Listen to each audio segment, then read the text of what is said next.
Olá, bom dia! Já estamos no ar com mais um Agro Pantanal. Suinocultor com 15 anos de profissão em Sorriso vai abandonar a atividade em função do alto custo da produção. Ele construiu seu negócio em família, mas hoje diz que está inviável. Teremos uma matéria especial sobre essa crise na suinocultura. Mas antes, vamos saber o que mais vai ser destaque na edição de hoje do nosso Agro Pantanal.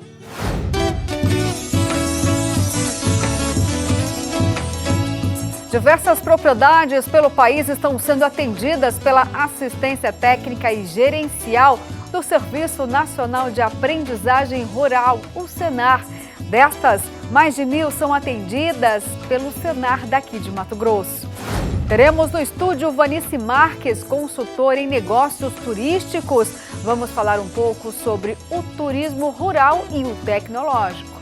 Produtores brasileiros de soja estão aguardando melhores preços para negociar a produção. Entre os motivos dessa decisão estão os problemas com os principais fornecedores de fertilizantes do mundo. Governador Mauro Mendes entrega máquinas, equipamentos e insumos para prefeituras, associações e consórcios do estado. E no Papo com Café de hoje, vou receber no estúdio o vereador Vanderlei Paulo de Sorriso, que é presidente da Frente Parlamentar de Vereadores de Mato Grosso e Pará. E como não poderia faltar, claro que tem aquela receita saborosa para você preparar ainda hoje.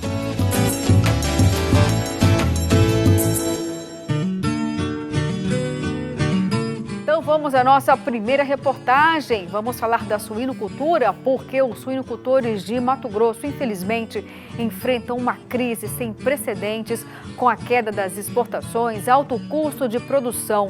Muitos criadores estão abandonando a atividade porque não conseguem fechar a conta e amargam grandes prejuízos. Vamos conferir na reportagem de José Porto. O consumo de carne suína no Brasil mais que dobrou na última década, passou de 10 para 22 quilos per capita. As exportações, até pouco tempo, também eram um grande negócio. Mas os dois principais mercados compradores da carne suína, inclusive de Mato Grosso, a Rússia e a China, estão se tornando autossuficientes.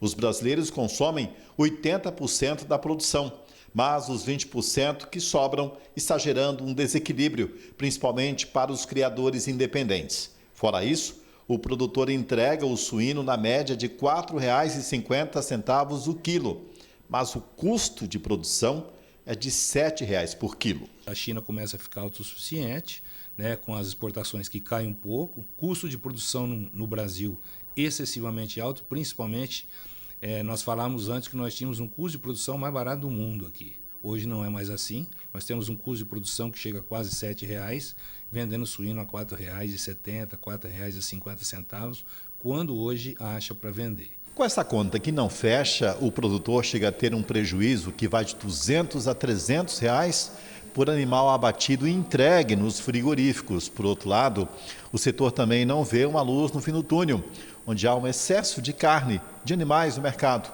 E por outro lado, o alto custo dos insumos. Leonir Tafarel, de Sorriso, no norte de Mato Grosso, cria suínos desde a adolescência, herdou uma tradição da família. Em 2020, Leonir precisava de 4 quilos de carne para comprar uma saca de 60 quilos de milho. Com o grão custando hoje mais de R$ 80, são necessários 18 quilos de carne pela mesma quantidade de milho. Leonir chegou a desenvolver vários equipamentos que facilitam o tratamento dos animais na granja, mas cansou do sofrimento na atividade pelas perdas financeiras. Nunca vi e nem quero ver mais situações iguais. Porque a suinocultura hoje ela está assim, não de arrasto, acabada. Acabou com a força, eu estou com 54 anos de idade, acabou minha força, acabou a vontade, o ânimo, a esperança. A Crismate, Associação dos Criadores de Suínos de Mato Grosso, entende que o setor ficou abandonado de políticas fiscais e de garantias para manter 20 mil empregos diretos em Mato Grosso e um apoio para a abertura de novos mercados. Os criadores buscam saídas e parcerias para tentar equilibrar a crise e não deixar que o mercado seja nivelado somente pelas grandes agroindústrias, que pagam os criadores para produzir animais e ditam os preços em toda a cadeia. Eu tenho falado que nós temos que ter políticas governamentais, não só dentro do Estado quanto fora, para dar sustentabilidade a essa cadeia da suinocultura. É um número que nós falamos aqui. Hoje a suinocultura emprega como emprego direto aqui no estado de Mato Grosso quase 20 mil empregos diretos, né? E nós estamos muito preocupados, porque esses empregos foram todos para a rua e nós vamos ter um problema gravíssimo aqui, até de ordem social. A oferta de carne suína vai continuar. Na busca de parcerias, o setor conversa até com redes de supermercados para reduzir preços e aumentar o consumo. Mas em um futuro próximo, ninguém sabe como fica e que preço pode chegar essa proteína tão apreciada pelos brasileiros. Realmente nos mercados poderia ser inclusive abaixado um pouco esse preço. Nós temos feito algumas parcerias com a própria Asmate, né? Sentamos lá para ver essa possibilidade. Eles foram bastante acessíveis, mas temos que começar o trabalho, né, de divulgação da carne e minimizar esse impacto do preço na carne suína para que a população possa comer mais, né, possa satisfazer também na questão da proteína e, é lógico, salvar essa cadeia tão importante para que ali na frente a gente não tenha um problema maior. E o Ministério da Agricultura tem novidade, viu? Lançou tecnologia e inovação para empresas que vão estrear no mercado. É o AgroHub. Vamos conferir juntos na reportagem da TV Brasil. A plataforma AgroHub Brasil vem facilitar o dia a dia do mundo rural. Fazendeiros, produtores, cooperativas, universidades e entidades públicas e privadas poderão conhecer, pesquisar e trocar experiências sobre lançamentos de tecnologias e inovações para o setor. Com oportunidades de fazer links, de criar pontes, de informar ao produtor rural onde ele pode colocar suas dores para que empresas inovadoras possam, de fato, atuar naquilo que eles precisam. O portal, que já está no ar, no site do Ministério da Agricultura, reúne num único endereço todas as startups nacionais ligadas ao agronegócio e à agroindústria. Também é possível encontrar opções de crédito e de acesso a mercados nacionais e internacionais. A ideia é atualizar o homem do campo, é apresentar novas ferramentas ao setor produtivo para impulsionar o desenvolvimento da agricultura no país. Acima de tudo, vamos incluir nosso produtor rural na efervescência dos ambientes, para que tenhamos mais e mais soluções para os desafios reais da nossa agropecuária. E o nosso Agro Pantanal vai para o primeiro intervalo, mas não sai daí, porque eu volto já já com muitas notícias sobre agricultura e o homem do campo.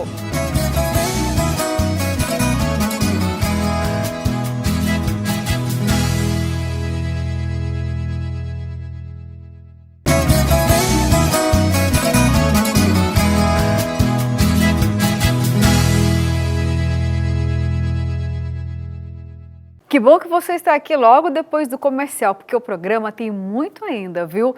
E agora vamos exibir uma reportagem especial que revela os trabalhos relevantíssimos do Senar, o Serviço de Aprendizagem Rural, que atende inúmeras propriedades por todo o país. E aqui em Mato Grosso não é diferente. Então vamos conhecer agora a propriedade do seu Vanderly, que além de cuidar de todo o trabalho na fazenda, mantém os filhos bem pertinho para que eles também cultivem amor pelo trabalho rural. Tudo com a ajuda do Senar, que está presente em mais de 1000 propriedades apenas aqui em Mato Grosso. Vanderly da Luz Martins. A propriedade é Sítio Goiaca. Não, o meu pai comprou essa propriedade já tem uns 40 anos atrás. E aí a gente vinha mexer com lavoura, né? E aí, um certo tempo, a gente passou a mexer com leite também.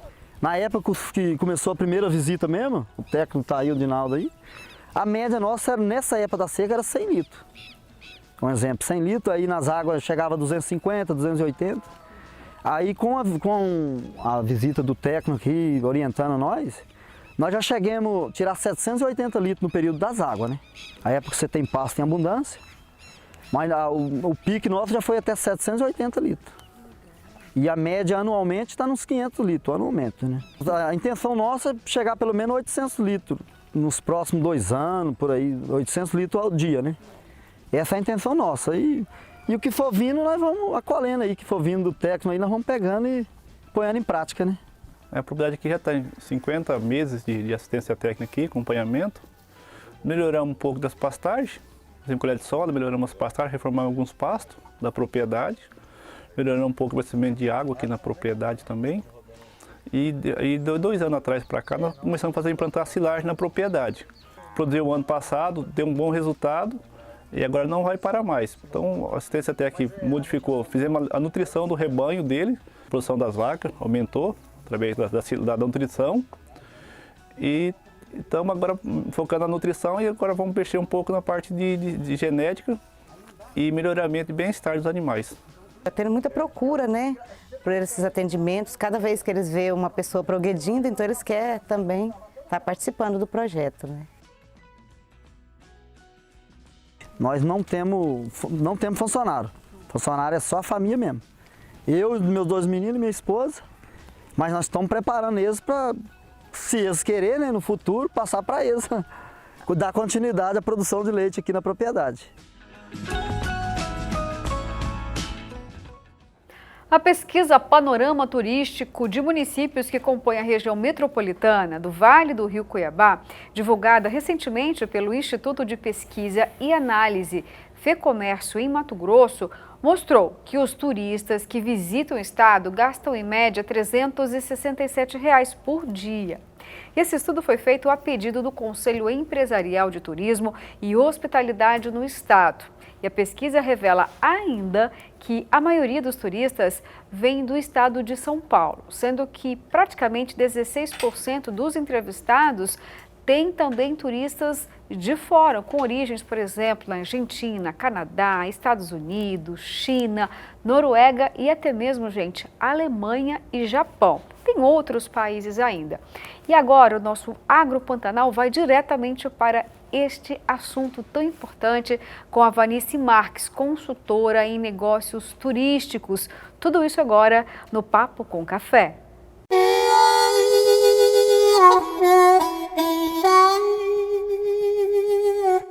Olá, Vanice, é um prazer recebê-lo novamente aqui no Agro Pantanal. Que seja um bom domingo para todos nós. Fico honrada com sua presença aqui novamente. Obrigada, Luciana. Obrigada pelo convite. É muito importante, salutar, a gente sempre estar participando e trazendo informações, né? Com certeza, ainda mais esse segmento tão importante do turismo, Vanice, porque ele ficou durante um período muito afetado pela pandemia. Outros números também recentes revelam que apenas o Brasil teria deixado de movimentar ou perdeu, deixou de ganhar mais de 3 bilhões de reais, recursos que fizeram falta com certeza. E sabemos que aqui em Mato Grosso existe o turismo de negócios, mas é possível também alavancar outros tipos de turismo, como o rural, por exemplo. Eu queria que você pudesse falar um pouquinho sobre isso. Por enquanto, o Estado mantém apenas a potencialidade ou não, já tem fundamentado um turismo rural? Então, você está dizendo aí, essa situação que nós tivemos da pandemia, ela atingiu e foi o segmento mais comprometido, né? Nós tivemos fechamento de hotéis nas grandes cidades, até nas pequenas cidades, assim, as empresas realmente que não estavam consolidadas no segmento, elas não conseguiram se manter. E aqui no estado do Mato Grosso, a gente tem um diferencial, porque o Estado, ele com o agronegócio, ele tem uma economia muito forte. E o turismo, ele agrega praticamente no agronegócio, pelo fato que a gente tem as feiras, os eventos que são vinculados a esse setor, a gente também acredita isso dentro da movimentação e da cadeia produtiva do turismo. Por quê? Se você faz uma feira de negócio, reuniões, esses dias de campo, a gente agora acabamos de ter vários eventos como a Farm Show no interior do estado, você movimenta toda a economia do turismo. As pessoas utilizam hotel, as pessoas utilizam locadoras de veículos, restaurantes. E esse eixo que você fala do turismo rural, às vezes a gente fala, é o segmento do agro, é um turismo tecnológico, é o agroturismo, o turismo rural, e isso vem se fortalecendo muito. Às vezes a gente não consegue enxergar isso de uma forma numérica porque não tem uma pesquisa específica nessa área. mas ela se fortalece muito porque as pessoas elas querem saber hoje de onde vem o alimento, de que forma até sustentável é produzido esse alimento. Então essa curiosidade, essa vontade de conhecer um pouco mais a fundo a área rural, isso vem crescendo muito no estado. E o que a gente pode esperar então, os próximos passos? Quais movimentações, quais diferenciais serão possíveis ter daqui para frente nesse tipo de turismo, Vanice? Então, o que acontece é que a gente, assim, o perfil do turista mudou muito. A gente está com um turista mais exigente, ele é mais personalizado, ele quer algo mais exclusivo, de uma forma onde ele não esteja num turismo de massa. E a gente percebe que o turismo tecnológico, o turismo rural, ele oferta isso. Ele coloca as pessoas em contato mais com a natureza, coloca as pessoas mais em contato com aquela essência familiar. E isso faz completa um pouquinho mais dentro do que a gente tem desse segmento do turismo rural. E isso aqui no estado do Mato Grosso é muito forte, porque a gente tem o turismo de eventos e negócios e a gente tem o turismo de lazer. O turismo de lazer, ele também é consumido dentro do turismo, do turismo de eventos e negócios, né? Então, assim, a gente percebe que o avanço disso está bem mais acelerado do que nos outros segmentos, ou no sol e praia, no segmento de sol e praia, ou no turismo de aventura, ou mesmo no turismo só de contemplação, né? Agora, aqui em Mato Grosso, sempre teve uma fama, né? Olha, tudo bem, nós temos aqui a região de Manso, nós temos o Pantanal, mas são regiões onerosas e o próprio mato-grossense, muitas vezes, não acaba usufruindo desse meio ambiente. Tem alguma coisa de errado, Vanice? O que nós temos hoje é que todas essas áreas que a gente tem naturais são potenciais turísticos, eles têm que virar produto. Para virar produto, você tem que formatar todas essas áreas, você tem que criar todo um plano de gestão de segurança, de gestão de acordo com a legislação, de oferta para esse turista hoje, que é um turista exigente. Então, assim, essa organização desse produto, ele tem que ter um investimento. Então, esses investidores, eles não podem simplesmente falar, eu quero pegar a minha área da cachoeira aqui e já ofertar para o turista. Ele tem que fazer essa organização. Então, a gente tem hoje, assim, o Pantanal, a Chapada dos Guimarães, a Amazônia, são todas áreas também que têm uma capacidade de carga definida. A gente não pode simplesmente abrir, como é o sol e praia, você fala, abre aquela praia e você pode receber tantas mil pessoas. Por isso que esse ordenamento é necessário em todas essas áreas, né? Então, talvez isso seja uma certa dificuldade que o empresário não entenda. Às vezes ele não tem acesso ou conhecimento de exatamente onde ele pode buscar um financiamento para ele colocar dentro daquela área dele e organizar essa área e ofertar no mercado. Então, às vezes são algumas nuances e às vezes achar que o setor público tem essa responsabilidade. E, na verdade, é gerar uma consciência maior do empresário para que ele possa ofertar isso com qualidade. Assim, até a marca, né? Hoje, até a marca do próprio empreendimento importa muito. As pessoas querem conhecer, as pessoas querem ter acesso, elas querem ser acolhidas por aquele empreendimento, né? E tudo isso depende de uma organização, de uma formatação desse espaço, desse atrativo dele. Mas tem novos projetos aqui para a região, por exemplo? O que pode vir para cá? Olha, projetos, às vezes a gente tem muitas ideias, muitos projetos. O setor público, ele trabalha isso de acordo com uma estrutura que ele tem junto com a área federal, estadual, municipal.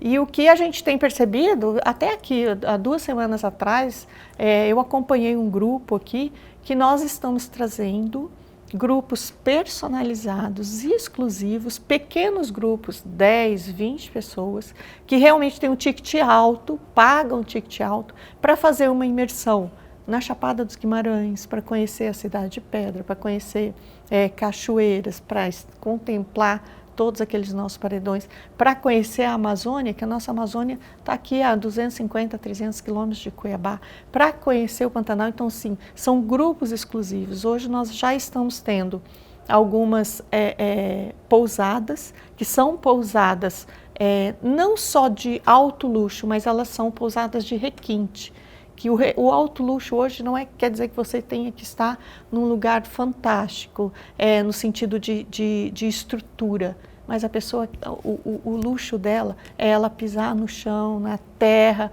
ela ter contato e também ela poder dormir num ambiente gostoso, num ambiente de segurança, num ambiente que dê conforto, né? Que ela possa contemplar tudo isso junto à natureza. Quando você diz que sim, tem projetos, você está se referindo em quais áreas principalmente agora? Na área de lazer, nós temos esses projetos, por exemplo, nós temos pousadas no Mato Grosso, que hoje estão sendo formatadas. Nós temos implantação de pousadas no Araguaia, pousadas específicas. Por exemplo, no Araguaia nós temos pousadas sendo implantadas dentro de fazendas, dentro de áreas rurais, para a pessoa ir lá e conhecer a produção do mel, a pessoa ir lá e conhecer a produção hoje de peixes, como que desde quando você coloca os alevinos nos tanques até a produção, até esse peixe chegar realmente na mesa. Nós temos uma produção de carne que é muito forte no estado, então hoje nós temos estruturas pousadas que estão recebendo investimentos e fazendo essa implantação nessas áreas.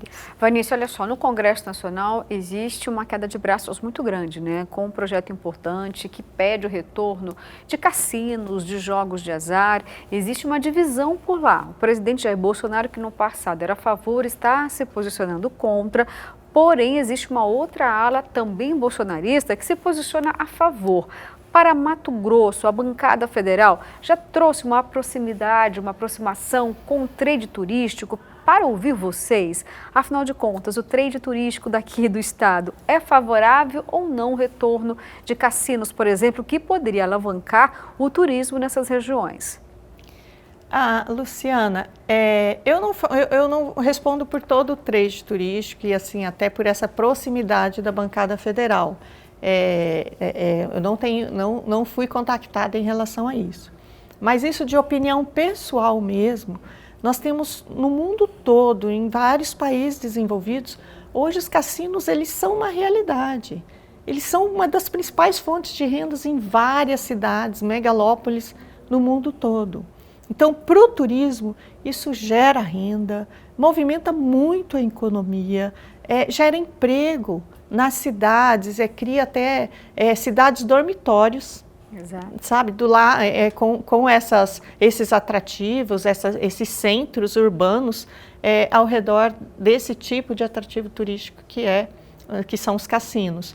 Então isso assim, eu pessoalmente, particularmente, eu sou muito a favor de que a gente traga, porque isso não é um conceito específico do Brasil que nós estamos descobrindo a roda. Não, isso é um conceito que já existe, que já está consolidado, que já está validado no mundo todo. E a gente pode estar trazendo justamente para melhorar o crescimento do nosso turismo no Brasil. Vamos lembrar que os brasileiros, os mato-grossenses especialmente, né, saem daqui e vão para o Uruguai, saem daqui e vão para Las Vegas.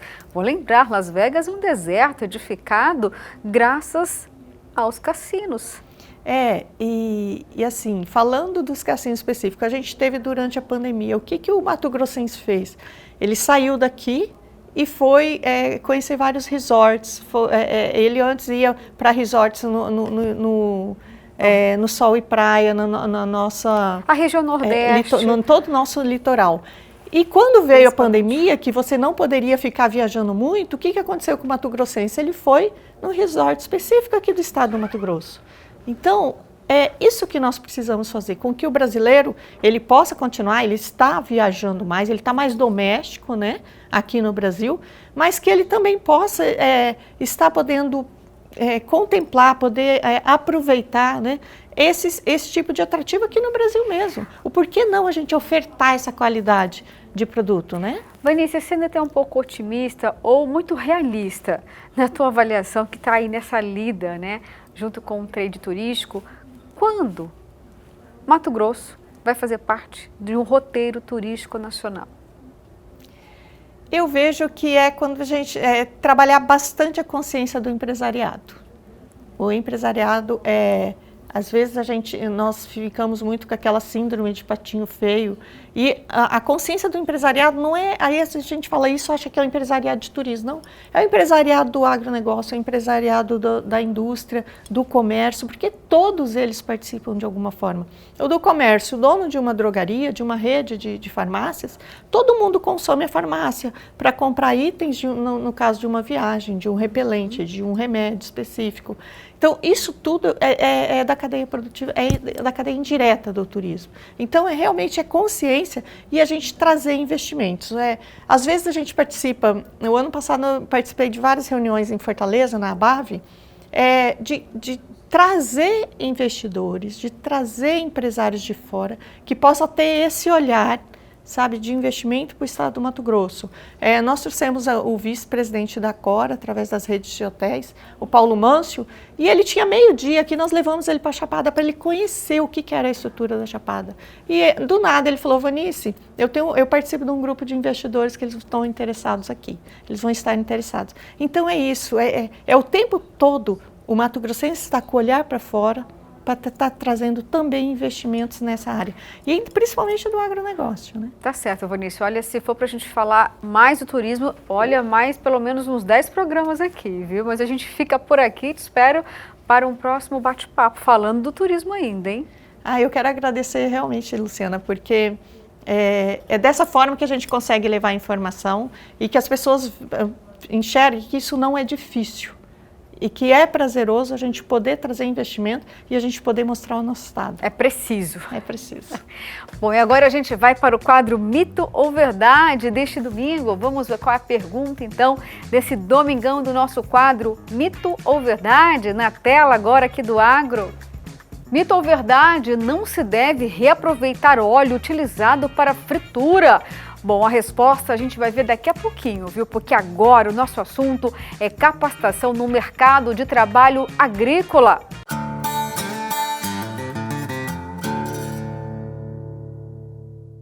O Sistema Famato e os sindicatos rurais oferecem os seguintes cursos. Em Cáceres, aplicação de agrotóxicos utilizando pulverizador tratorizado. Começa dia 18 e vai até o dia 20 de abril. Informações pelo 6532232111. Em Cuiabá tem produção caseira de conservas vegetais e hortaliças. Começa dia 18 e vai até o dia 20 de abril. Informações pelo 6536230554. Em Nobres tem transformação caseira de produtos de origem animal em embutidos e defumados de carne de ovinos e caprinos. Começa dia 11 e vai até o dia 15 de abril. Informações pelo 6533562253. Em Tiquira tem inclusão digital rural básico. Começa dia 6 e vai até o dia 8 de abril. Informações pelo 6534911357. Em Nova Marilândia tem inclusão digital rural avançado. Começa dia 18 e vai até o dia 20 de abril. Informações pelo 6599044156.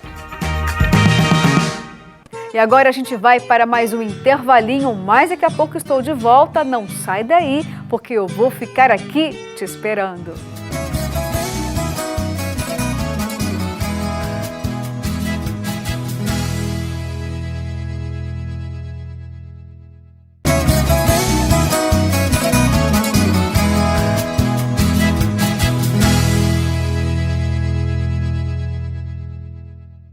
E agora da agricultura para um recado importante, hein, gente? Certos hábitos são rotinas para a gente, como escovar os dentes, tomar banho, beber água.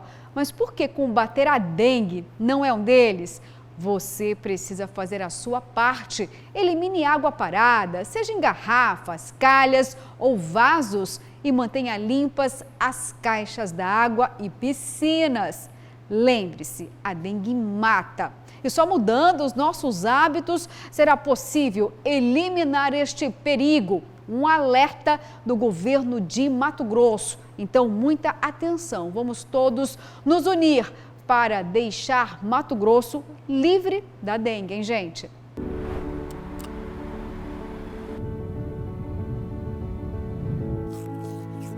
Existem hábitos que se tornaram parte da nossa rotina. Mas por que combater a dengue não é um deles? Elimine todo tipo de água parada, seja em garrafas, calhas ou vasos, e mantenha limpas as caixas d'água e piscinas. Lembre-se, a dengue mata. E só assim, mudando nossos hábitos, será possível eliminar esse perigo. Governo de Mato Grosso. E os produtores brasileiros de soja estão aguardando melhores preços para negociar a produção. Entre os motivos desta decisão estão os problemas com os principais fornecedores de fertilizantes do mundo, Rússia e Belarus. Esses insumos, que representavam pelo menos 30% do custo de produção, agora representam mais de 40% dos gastos dos produtores.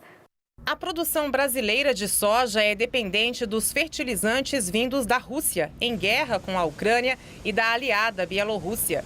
Este produtor de soja de Sorriso, no Mato Grosso, afirma que quem não conseguiu comprar fertilizante até agora provavelmente vai plantar sem o insumo, o que deve derrubar a produção em pelo menos 10%. Dinheiro que deixará de circular na economia. A gente tinha planejado fazer investimentos em infraestrutura, isso é injetar dinheiro diretamente na parte civil aqui da nossa região, também na parte industrial, né? A gente tinha planejamento de trocar maquinários, a gente vai segurar esses investimentos por conta dessa alta dos nossos custos e por conta da quebra de safra também que nós tivemos esse ano. Rússia e Ucrânia também são grandes produtoras de soja, mas com o conflito, a oferta desses países é incerta.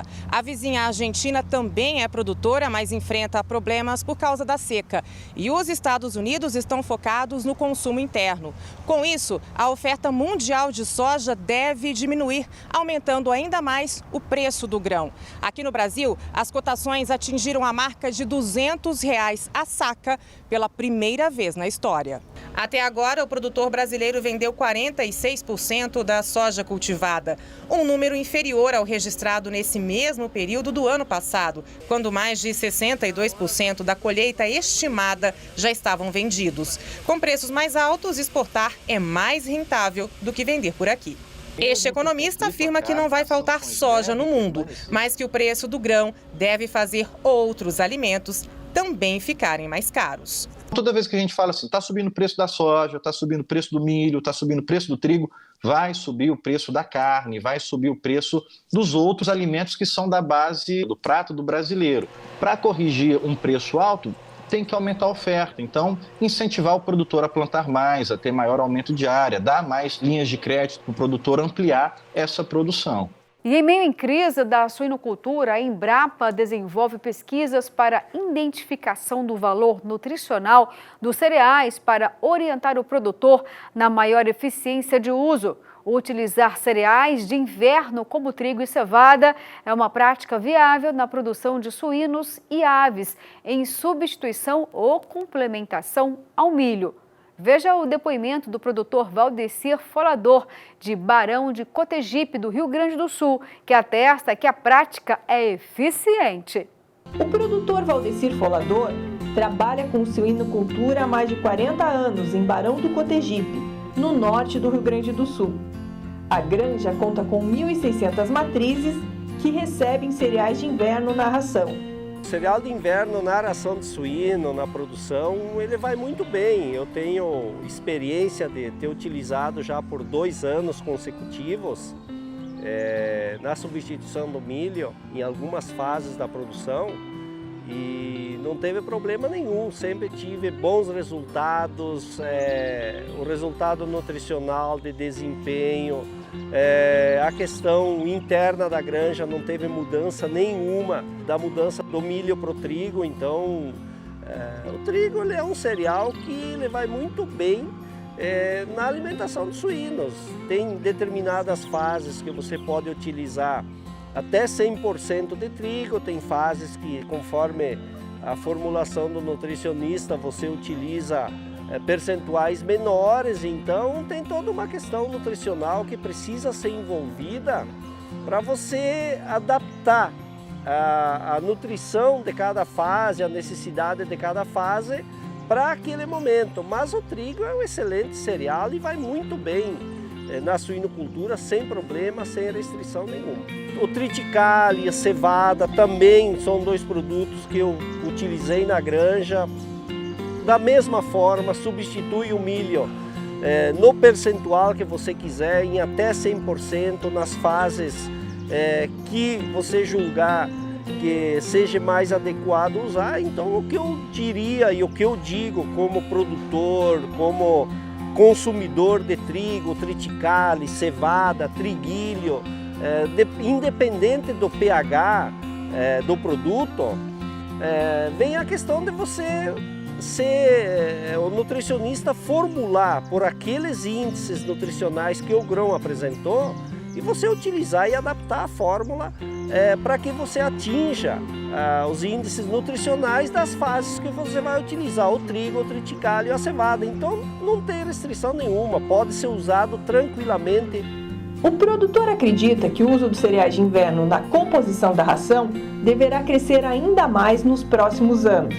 Cada vez mais isso está inserido no contexto hoje, a produção de trigo, triticale, cevada, no contexto para a produção animal. Tem espaço para isso, tem mercado, tem produção. O produtor de cereais ele está disposto a plantar, cultivar em maior quantidade esses cereais de inverno, desde que o setor de proteína animal, da indústria de suínos e de aves, se comprometa em adquirir também o produto para que ele possa ter a viabilidade de implantar esse produto na sua propriedade, porque na questão nutricional não tem problema nenhum, funciona 100%, funciona da mesma forma que fosse utilizar o milho na formulação da ração. A Embrapa está avaliando o uso de cereais de inverno na ração de suínos e aves há quase 5 anos. O objetivo das pesquisas é identificar o valor nutricional dos cereais para orientar o uso com maior eficiência na conversão animal. Os cereais de inverno, eles apresentam um conteúdo energético inferior ao do milho, o que poderia se configurar como uma desvantagem, mas eles apresentam a vantagem de ter um conteúdo de proteína superior ao do milho, chegando a ter 40% a 60% a mais de proteína do que o milho. Os estudos mostraram que existe a viabilidade econômica, técnica e econômica de uso desses cereais na alimentação de frangos de corte, com uma equivalência em relação ao milho de 95% a 100% para o trigo e de 85% a 90% para o triticale. E agora o Agro Pantanal vai para um intervalo, mas não saia daí, eu volto já já com mais novidades para você.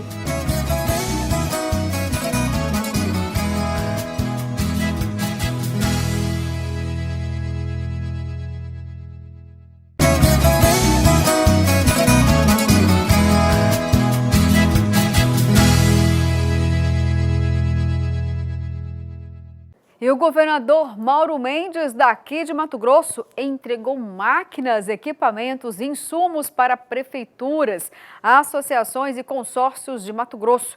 O investimento é superior a 100 milhões de reais. As secretarias de Infraestrutura de Mato Grosso e Agricultura Familiar contemplam o interior de Mato Grosso com 38 máquinas para 33 prefeituras, apenas para a manutenção de rodovias estaduais não pavimentadas e estradas vicinais. Para a agricultura familiar, os investimentos chegam a 78 milhões de reais, beneficiando 122 municípios, com 300 máquinas e equipamentos, entre tratores, pás carregadeiras, caminhões, motoniveladoras e plantadeiras. Esses itens serão utilizados em ações que compreendem desde o plantio, a distribuição, a logística e a comercialização dos produtos da agricultura familiar. Para os agricultores, ainda serão entregues 24 mil doses de sêmen e 1.000 doses de embriões bovinos, 23 mil toneladas de calcário, 139 resfriadores de leite,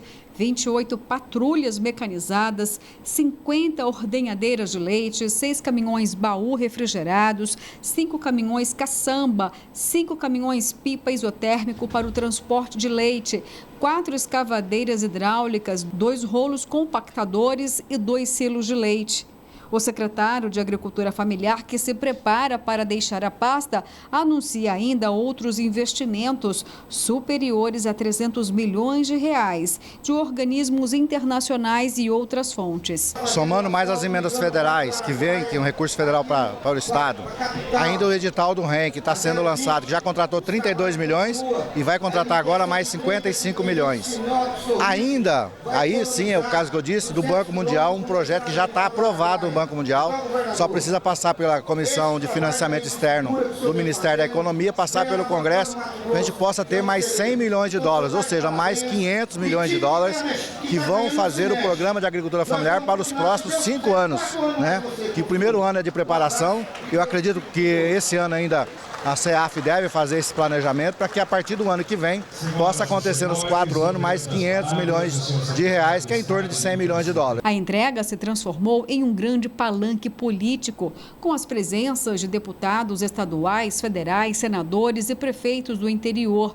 O governador Mauro Mendes, no discurso, reforçou o fim da pandemia, até porque retirou a obrigatoriedade do uso da máscara e manteve também um tom de despedida a 4 secretários que deixarão o governo com pretensões na disputa eleitoral e reforçou toda a atenção especial dada à agricultura familiar. E no Papo com o Café de hoje eu vou receber aqui no estúdio o vereador Vanderlei Paulo de Sorriso, que é presidente da Frente Parlamentar de Vereadores de Mato Grosso e Pará. Ele vai falar conosco sobre o ato público em prol da recuperação e duplicação da BR-163 em Mato Grosso. Aconteceu até uma manifestação no último dia 17 em Sorriso, às margens da BR-163. O movimento interestadual em prol da recuperação e duplicação da rodovia. É que a 163, gente, é a principal via de escoamento de grãos de Mato Grosso. E o evento e esse movimento visa chamar a atenção das autoridades pelas péssimas condições da via. Tudo isso agora no nosso quadro Papo com Café.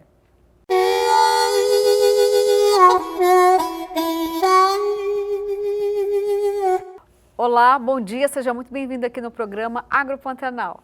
Bom dia, Luciana, bom dia a todos os nossos telespectadores do programa Agro Pantanal. Esse programa que leva informação do campo a vocês e é um prazer estar aqui. Obrigada, viu?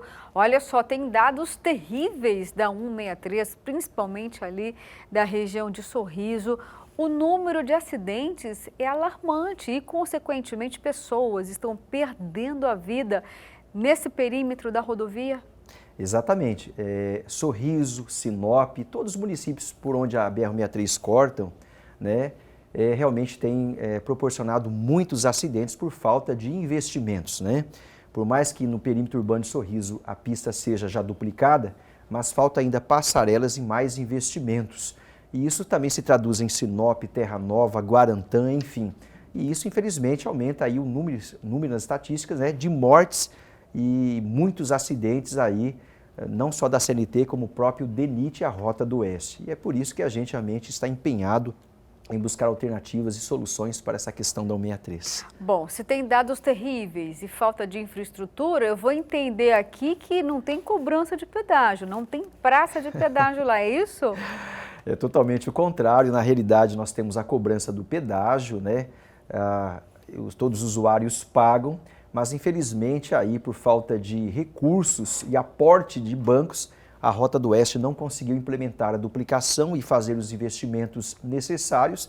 A pista continua simples, com tráfego pesado muito forte, são cerca de 70 mil veículos por dia que passam por ela, dos quais 70% são caminhões de transporte de cargas, o que prova que realmente ela é a grande artéria do escoamento da produção do nosso estado de Mato Grosso. Então, é lamentável isso, nós pagamos pedágio, mas infelizmente aquela expectativa que tínhamos lá em 2014 e 2015 de uma BR-163 que neste ano completa 42 anos de existência, infelizmente ficou no sonho em função de problemas aí políticos, problemas aí de relação de empresa com bancos, e a situação está dessa forma que toda a sociedade mato-grossense aí conhece. Bom, essa movimentação ganhou força, ganhou voz, ganhou vez. A bancada federal foi provocada porque teria que fazer, no caso, a suspensão, rompimento desse contrato, porque se existe já uma concessão, a Rota Oeste está operando, está cobrando o pedágio, mas o que ela recebe não se volta em investimentos, vai para os bancos, como o senhor mesmo disse. E aí, o que fazer diante disso? A bancada federal está omissa? Olha, a bancada federal tem realmente feito a sua parte, cobrado e muito, tem que se fazer justiça, mas infelizmente não é só uma ação política, mas também tem uma ação jurídica, porque existem contratos e nós precisamos também de segurança jurídica nos contratos. Infelizmente, a Rota do Oeste não está conseguindo honrar esses contratos porque ela alega que faltou aporte do BNDES, que havia um compromisso do governo federal. O governo federal fala que o BNDES não pode aportar porque ela também não cumpriu as suas responsabilidades. E nesse imbróglio todo está o cidadão mato-grossense, paraense, brasileiro. E a gente realmente precisa de uma solução. O OAB foi muito importante nesse processo e culminou de que a Rota do Oeste, em dezembro, protocolou uma devolução amigável que já foi aprovada, inclusive, pela ANTT. E nessa devolução amigável ela poderá ficar até 2 anos ou mais, até que o governo faça os estudos necessários para fazer uma relicitação, onde realmente novas empresas podem aí estar buscando esta concessão. Nós entendemos que há algumas dificuldades, porque alguns acontecimentos importantes estão acontecendo em Mato Grosso de 2015 para cá. A construção da ferrovia Rumo de Rondonópolis a Lucas do Rio Verde, a FICO, que já está autorizado de Mara Rosa a Água Boa aqui no nosso estado, também chegando a Lucas do Rio Verde. E nós defendemos também pela Frente Parlamentar de Vereadores Mato Grosso, para além da questão da BR-63, que é de extrema importância para a região norte do estado e para o sudoeste do Pará, a questão da ferrovia Ferrogrão. Além da ferrovia Ferrogrão, que vai reduzir os custos nossos em 30% pelo escoamento via férrea até o porto de Miritituba, nós temos também o advento da MT-140, que sai lá de Sorriso e chega aqui também a Campo Verde, ligando a Primavera do Leste, encurtando esse trajeto de Sorriso a Rondonópolis em cerca de 130 quilômetros. Então nós teremos muitos usuários que hoje estão na 63 indo pela MT-140 e futuramente na própria MT-130, que tem um projeto importante ligando a região lá desde Matupá, né? Ligando a Paranatinga, que é uma grande via arterial. Então isso faz com que também os empresários do setor logístico, Luciana, às vezes não tenham interesse pela nova concessão da 63. E preocupados com isso, com toda essa situação, que nós fizemos esse grande movimento em Sorriso para chamarmos a atenção das péssimas condições que se encontra a BR-63, mas também apresentarmos propostas interessantes para o governo federal, uma das quais eu entendo que a ProSoja e a AMPA deveriam liderar esse processo, que é fazer o chamamento dos produtores rurais para a construção de um grande consórcio onde os produtores poderiam entrar com aporte, mas também mostrando aos produtores através de estudos técnicos, aí entrariam o Edeon Vaz, entraria o Pagô e professores da Universidade Federal, mostrar a viabilidade técnica e econômica também dos produtores assumirem a concessão da 63. Esta é uma bandeira que eu defendo, mas claro, depende também do setor produtivo acampar essa ideia juntamente com transportadoras, com empresários, digamos assim, do agronegócio, que não seja tão somente os nossos produtores. Eu vejo isso perfeitamente viável e faço uma conta. 2.000 produtores a 5.000 sacas de soja cada um, né? Em 2 anos, nós teríamos um incremento aí de mais de R$1 bilhão para fazermos investimentos na duplicação da 63. Isso com certeza traria o BNDES para fazermos um aporte também a esse consórcio e consórcio este, que também vai dar lucratividade ao produtor rural. Ninguém é contra a concessionária da 63 ter lucro, não. O que nós queremos é pagar o pedágio, mas que tenha uma 63 duplicado, com investimentos necessários para salvarmos vidas e permitirmos o escoamento da nossa produção. Aliado a isso, Luciana, tem também o consórcio dos prefeitos, que também foi apontado lá nesse evento. 15 prefeitos do Cidesa têm interesse também de assumir. E eu entendo que o próprio governo do estado, que faz um grande programa de infraestrutura, também se cogita aí a possibilidade de estar assumindo essa concessão. Então, mais importante, fizemos, Luciano, um grande movimento em Sorriso, reivindicando a recuperação e a duplicação também da 163, mas também apresentando propostas, no meu ponto de vista, palpáveis para o Ministério da Infraestrutura. Haja visto o que eu acabei de expor, tira, às vezes, o interesse de grandes empresas econômicas nacionais de assumirem a concessão do Estado de Mato Grosso. Mas o Ministério sinalizou positividade para esse projeto de vocês através dos consórcios? Nós estamos agora marcando uma audiência com o ministro e do ponto de vista legal e jurídico eu não vejo nenhum problema nesse sentido. Até porque ao se abrir o processo da relicitação, se estivermos muito bem organizados com a Receita Mato Grossense, que lá em Sorriso nós temos uma MT que liga Sorriso a Ipiranga do Norte, ela tem Wi-Fi na rodovia em todos os entroncamentos, ela tem carregador de celular, ela tem a parada do caminhoneiro, o primeiro do Brasil, Sorriso é exemplo também nessa questão, né? A primeira parada do caminhoneiro com todo o serviço que o caminhoneiro necessita para descansar, lavar a sua roupa, café, chimarrão, enfim, todos os serviços necessários. E é justamente isso que nós queremos. E o próprio governo federal já colocou esse processo nas futuras licitações. Então eu entendo que estando nós organizados, seja através de uma grande PPP, parceria público-privada, entre governo do estado, municípios e produtores rurais e transportadoras, eu entendo que uma Receita Caseira mato-grossense poderá gerir esta concessão, Luciana, fazendo com que realmente a BR-63 receba os investimentos necessários. Isso porque, com todos os elementos de logística que eu citei para você, pode ser que alguns não tenham interesse e aí nós do estado do Mato Grosso, numa Receita Caseira, poderemos sim criar uma grande empresa para assumir a concessão. Vocês estão importando essa ideia de algum outro estado? Não, pelo contrário, as MTs aqui, elas são originárias do estado de Mato Grosso. A primeira parceria público-privada foi realmente em Mato Grosso, ainda na época do governo Blairo Maggi. A primeira que aconteceu foi de Lucas do Rio Verde, ali Atapurá, ainda o prefeito era o Piveta. Ele reuniu na época os produtores e fizeram a primeira rodovia estadual no consórcio município e produtores rurais. E este exemplo serviu para o governo Blairo Maggi, que fez 2.000 quilômetros aí de rodovias nesse modal, governo, municípios e produtores, e que hoje realmente aí o governador Mauro Mendes também tem feito esse processo, claro, com uma carga maior financeira do governo de Mato Grosso. Querida, agradeço muito sua vinda aqui no Agropantanal e quem sabe você volta em uma outra oportunidade para falar do resultado dessa agenda positiva aí com o Ministério de Infraestrutura. Com toda certeza, Luciano, eu agradeço a oportunidade e já temos resultados positivos. Numa reunião com a Rota do Oeste, ela assumiu o compromisso de não fazer tapa-buraco, mas fazer a devida recuperação da BR-63 no trecho de 650 quilômetros.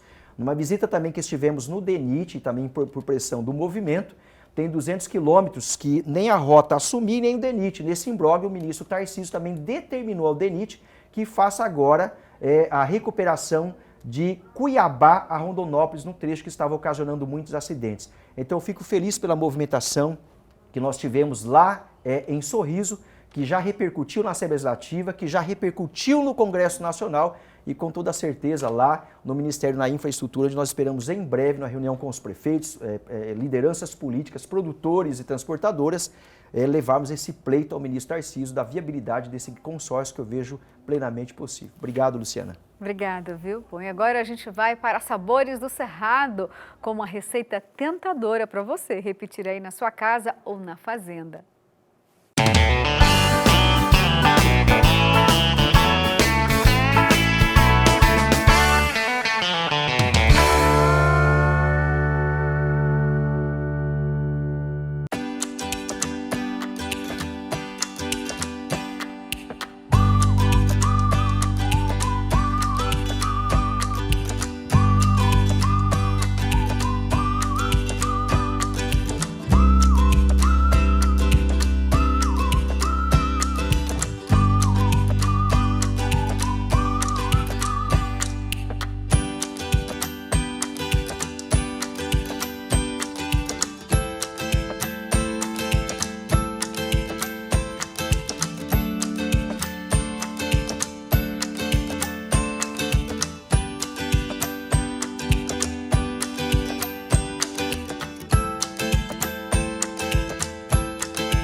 Eita, que a fome estava grande, agora ficou ainda maior, viu? Com essa receita aí fantástica, boa demais, né, gente? Bom, mas vamos então mudar de assunto aqui, porque precisamos saber a resposta do quadro Mito ou Verdade deste domingo. Qual era a pergunta mesmo? Não se deve reaproveitar óleo utilizado para fritura? É mito ou verdade, gente? Vamos lá então. É verdade, é isso mesmo, viu? Não reaproveite os óleos. As frituras saturam os óleos vegetais e provocam a formação de substâncias tóxicas, irritantes ao estômago e prejudiciais à saúde. Quanto mais usado, pior. O ideal é usar uma vez e depois descartar, gente, jogar fora mesmo. E assim termina o nosso Agro Pantanal deste domingo. Muito obrigada pela sua audiência, pela sua companhia. E domingo que vem tem muito mais, se Deus quiser.